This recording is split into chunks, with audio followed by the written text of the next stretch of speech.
Today I'll show you how to use Gling.AI to handle most of the heavy lifting with editing. First, drag and drop your raw video file here. Gling supports a wide range of file formats, so you shouldn't have compatibility issues. You can even upload a script for better caption accuracy. Gling's caption is pretty good, but uploading a script ensures the captions match perfectly. Consider adding them if captions are a key part of your video. Now, Gling offers several smart editing features. You can cut silences to remove any silent pauses in your footage. This is a lifesaver for those moments when we pause for a few seconds.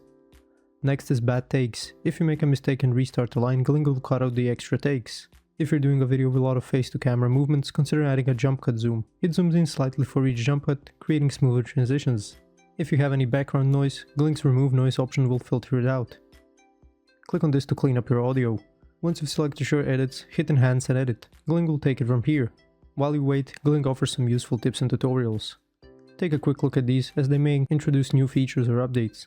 Once Gling completes the edits, it's time to review the video. Here you can check out the difference in the duration, as Gling removes unnecessary section. You can edit your captions here. Gling lets you add or adjust captions in just a few clicks. This feature is handy if you want to tweak the timing or correct any minor transcript errors. When you're done, you can add final tweaks by selecting and cutting specific sections. Once you're happy with your edit, simply export your video. Gling takes care of the heavy lifting, saving you time, especially on longer projects. Thanks for watching. If this video was helpful, please like and subscribe to our channel for more tips and tutorials.